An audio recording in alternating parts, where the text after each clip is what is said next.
Hello दोस्तों, मैं राहुल चौधरी स्वागत करता हूं आपके यूट्यूब चैनल गैलेंट क्लासेज में। इस वीडियो में हम बताएंगे रीजनिंग के महत्वपूर्ण क्वेश्चन जो हर बार एग्जाम में पूछे जाते हैं। दोस्तों, रीजनिंग में कुछ टाइप के क्वेश्चन फिक्स होते हैं जो बार बार रिपीट होते रहते हैं, अतः उन क्वेश्चन को हम इस वीडियो में आसान ट्रिक के साथ सॉल्व करेंगे। आपको रीजनिंग के प्रश्न सॉल्व करने के लिए पेन उठाने की जरूरत नहीं पड़ेगी। तो आइए देखते हैं पहला प्रश्न। दोस्तों, पहला प्रश्न दे रखा है, एक चींटी 3 मीटर चलती है और फिर 4 मीटर ऊंचे एक वृक्ष पर चढ़ती है। अपने मूल स्थान से वह कितनी दूर पर है? दोस्तों, इस टाइप के क्वेश्चन बहुत इंपॉर्टेंट क्वेश्चन होते हैं। आपको क्वेश्चन को बड़े आराम से पढ़ना है। क्वेश्चन बोल क्या रहा है? दोस्तों, हमने मान लिया कोई एक चींटी है, ये चींटी है। अब वो क्या बोल रहा है कि चींटी 3 मीटर चलती है। मान लिया हमने वो चींटी 3 मीटर चलती है, यहाँ पर 3 मीटर चल गई। इसके बाद क्या बोला है कि वह 4 मीटर ऊंचे एक वृक्ष पर चढ़ती है। दोस्तों, मान लिया ये कोई वृक्ष है, 4 मीटर ऊंचा वृक्ष है। अब वो इस पर चढ़ती है, तो अब वो बोल रहा है वह अपने मूल स्थान से वह कितनी दूरी पर है। दोस्तों, यह क्वेश्चन आपको बहुत कंफ्यूज करता है। बहुत से लड़के क्या करते हैं, इसको 3 और 4 को जोड़ के साथ लिख देते हैं और ऑप्शन दिखता है और वहाँ पर क्लिक करके आ जाते हैं। दोस्तों, ये लोग गलत है, क्योंकि इसने पूछा क्या है? इसने पूछा मूल स्थान से कितनी दूरी पर है। तो दोस्तों, इसने पूछा कि यहाँ से दूरी और यहाँ तक वो पहुँची है, उसके बीच की दूरी कितनी है, ये वाली पूछी है। तो दोस्तों, ये वृक्ष है आपका और ये दूरी है, तो 90 डिग्री का कोण बनना है। तो जब भी 90 डिग्री कोण बनता है तो हम इसे पाइथागोरस प्रमेय से सॉल्व करते हैं। जे इसका क्या हो जाएगा? आधार हो जाएगा और ये आपका लंब हो जाएगा। और हमें पूछ क्या रहा है? कर्ण पूछ रहा है। तो दोस्तों, इसका फॉर्मूला आपको पता होगा पाइथागोरस प्रमेय के हिसाब से। जब हम कर्ण निकालते हैं तो कर्ण निकालने के लिए फॉर्मूला क्या होता है आपका? लंब का स्क्वायर होता है और आधार का स्क्वायर होता है, और इसका हम अंडर रूट निकाल देते हैं। जैसे सॉल्व करेंगे दोस्तों, ये हो जाएगा 16 और ये हो जाएगा 9, तो अंडर रूट 25 हो जाएगा। जब अंडर रूट 25 को हम सॉल्व करेंगे तो इसका आंसर कितना आएगा? 5 आंसर इसका आएगा। दोस्तों, एक बार और देखते हैं क्वेश्चन में क्या बोला है। एक चींटी 3 मीटर चलती है। मान लो दोस्तों, ये चींटी है आपकी 3 मीटर चलती है। 3 मीटर चलने के बाद वह 4 मीटर ऊंचे पेड़ पर चढ़ती है। अब वह पूछ रहा है तो वह अपने मूल स्थान यहाँ से और यहाँ तक की दूरी कितनी है। तो दोस्तों, ये एक पाइथागोरस प्रमेय नहीं है। पाइथागोरस प्रमेय के हिसाब से करेंगे तो हम इसे डायरेक्ट सॉल्व करेंगे तो आपका आंसर ये आ जाएगा। अब दोस्तों, एक बात बताओ, इस क्वेश्चन को आप आसानी से सॉल्व कैसे करेंगे? दोस्तों, आपको जब पता है कि ये देखने से पता चल रहा है आपको ये पाइथागोरस प्रमेय नहीं है, तो हम डायरेक्ट क्या करेंगे? इसे डायरेक्ट सॉल्व करने के लिए क्या करेंगे?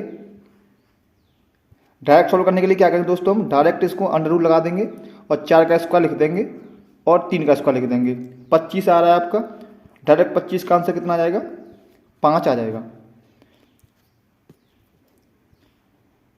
दोस्तों, ये तो हो गया आपका बिल्कुल बेसिक तरीका और मतलब कैसे इसको हिंट करने हैं। दोस्तों, मैं आपको एक चीज़ बताता हूँ। आपने अगर ट्रिपलेट पढ़े होंगे तो आप इसे क्वेश्चन और आसानी से सॉल्व कर लेंगे। ट्रिपलेट क्या होता है वो देखो दोस्तों।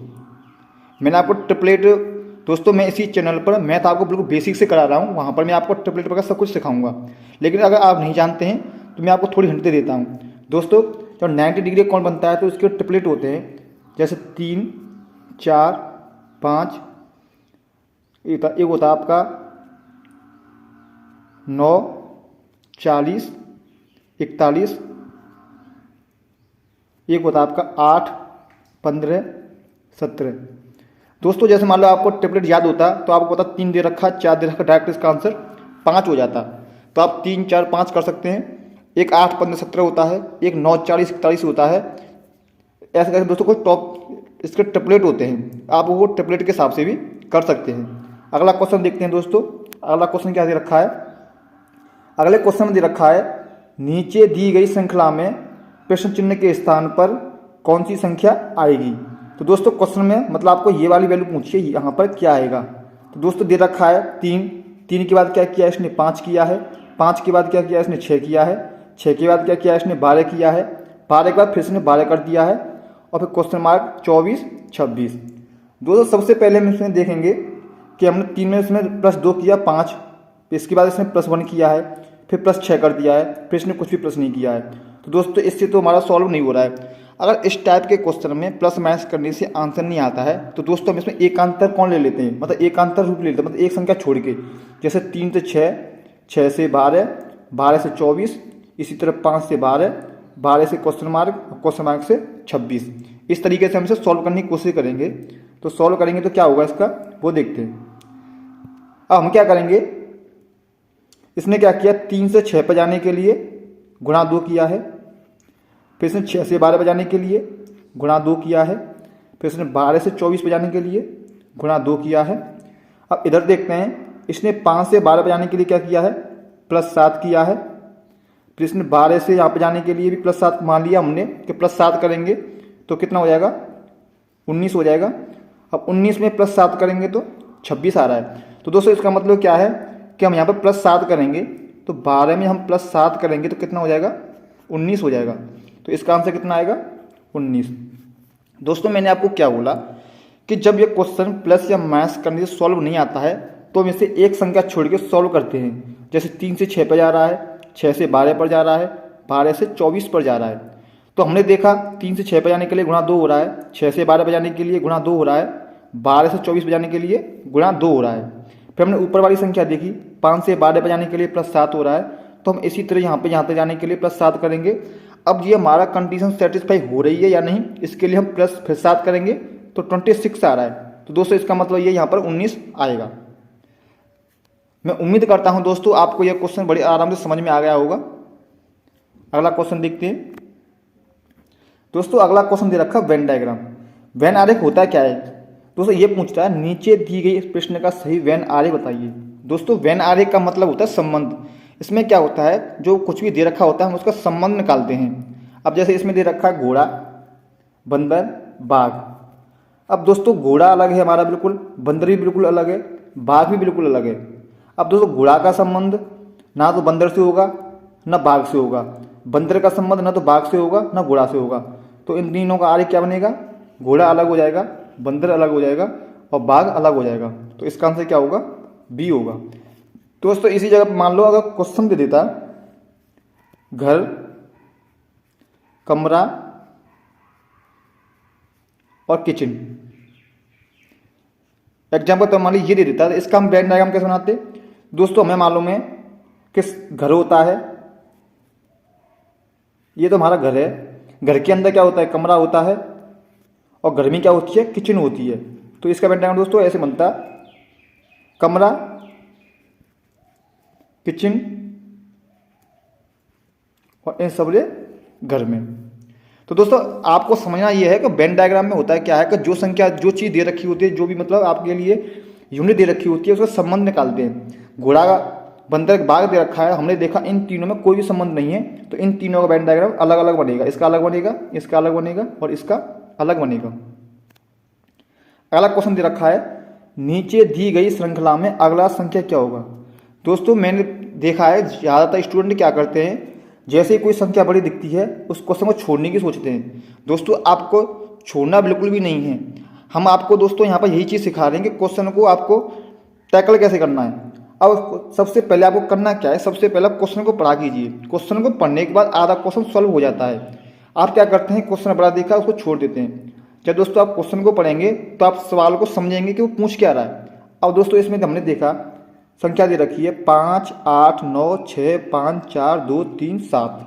अगले में दे रखी है 8, 9, 6, 5, 4, 2, 3, 7। अगले में दे रखी है 8, 9, 6, 5, 4, 2, 3।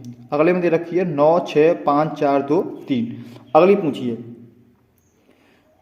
दोस्तों हमने इसमें एक चीज़ देखी कि यहाँ से 8, 9 से लेकर यहाँ तक की और ये पूरी संख्या एज इट इज रखी हुई है, लेकिन यहाँ पे इसने क्या कर दिया है, 5 काट दिया है। फिर हमने अगले में देखा, जब हम अगले में पहुँचे तो अगले में हमने देखा कि यहाँ पे 8, 9, 6, 5, 4, 2, 3 तक सेम है, लेकिन अगले पद में इसने क्या किया है, 7 काट दिया है। फिर जब हम इसमें अगले में पहुँचे तो हमने अगले में देखा कि इसने 9, 6, 5, 4, 2, 3 पीछे की संख्या सेम रखी है, इसने इसमें 8 काट दिया।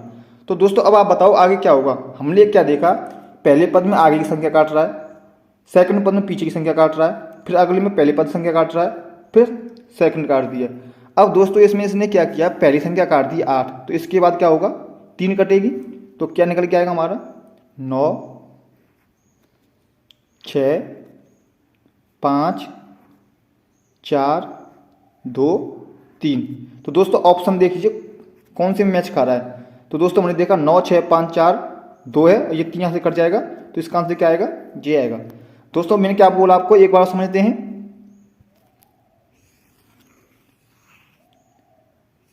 सवाल को दोबारा देखते हैं क्या बोल रहा है।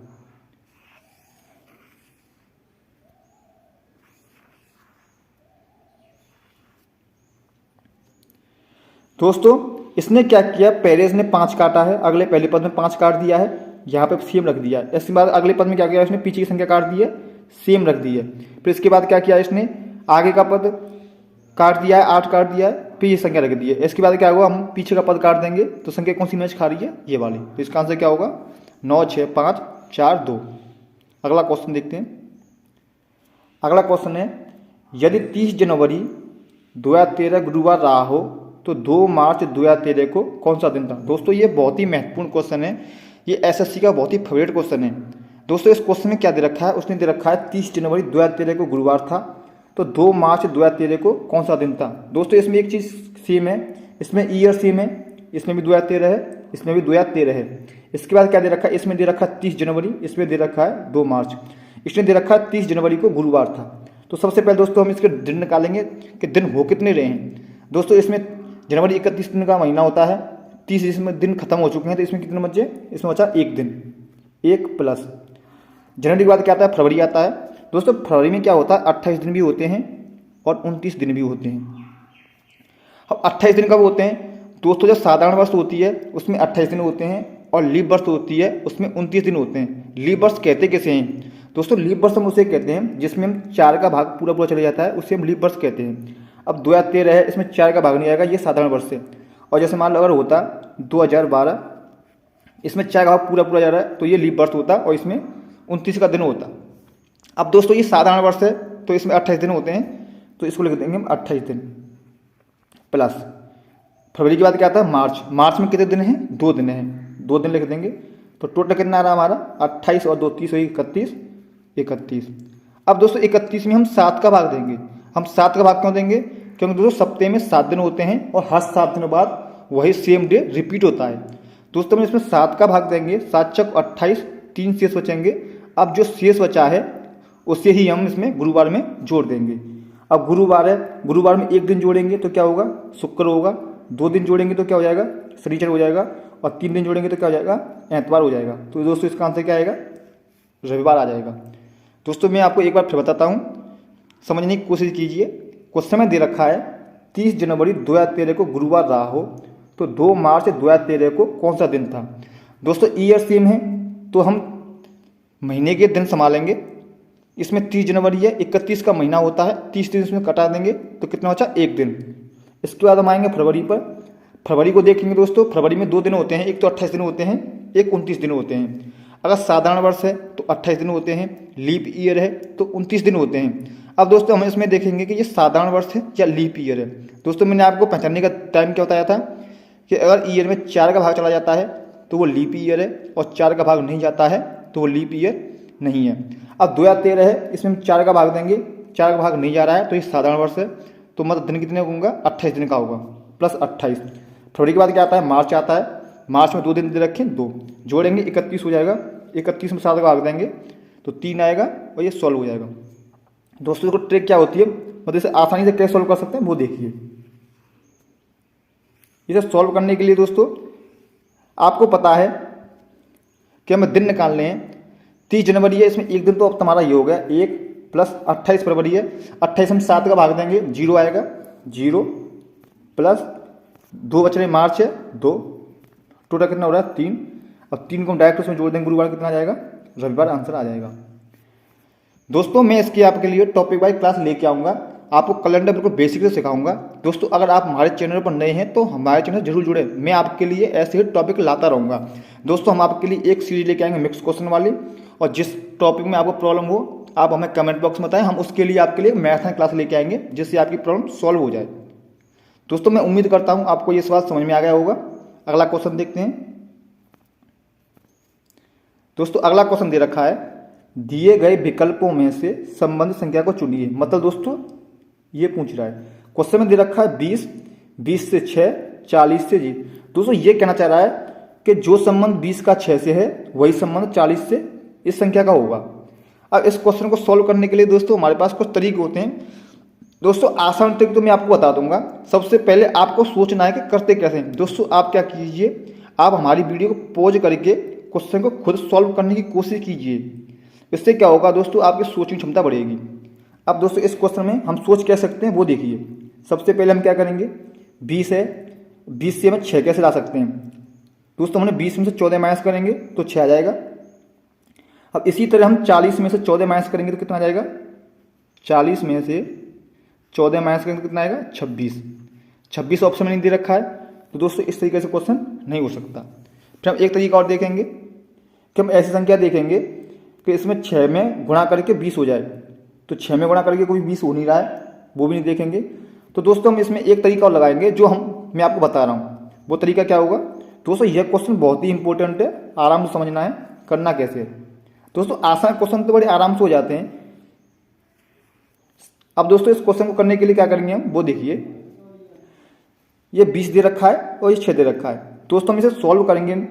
तो जैसे मान लीजिए मैंने इसमें भाग दिया 2 का, इसमें 2 का भाग देंगे तो कितना रेशियो बन रहा है, 10:3 बन रहा है। यहाँ तक बन गया रेशियो आपका। तो हमें यहाँ पर कोई ऐसी संख्या लेनी पड़ेगी कि इसका रेशियो 10:3 बन जाए। जब 40 में हम 4 का भाग देंगे तो 10 आ रहा है, 10 आ रहा कि नहीं आ रहा है। तो दोस्तों हम 4 का, अब यहाँ पे ऐसी संख्या लेके आएंगे इसमें यहाँ 3 आ जाए तो 4 से 12 होगा। अगर 12 होगी तो दोस्तों यहाँ पर 3 आएगा नहीं आएगा, तो हमारा आंसर यहाँ पे क्या होगा, 12 होगा। दोस्तों मैंने आपको क्या बोला कि सबसे पहले हम क्या करेंगे, इनका रेशियो निकालेंगे, 10:3। दोस्तों क्वेश्चन में दे रखा है कि संबंधित निकालना है। दोस्तों जो रेशियो इन दोनों का होगा वही रेशियो इन दोनों का होना चाहिए। तो दोस्तों हम यहाँ पर रेशियो निकाला, 10:3 का रेशियो निकाला, तो हमें यहाँ पर भी 10:3 का रेशियो चाहिए। 10:3 बनाने के लिए हम क्या करेंगे, इसमें 4 का भाग देंगे, 10 आ जाएगा। तो जो यहाँ पर संख्या होगी उसमें भी हम 4 का भाग देंगे तभी 3 आएगी। तो मान लिया दोस्तों यहाँ पर 12 है, अगर हम 12 में 4 का भाग देंगे तो यहाँ पर 3 आ रहा है।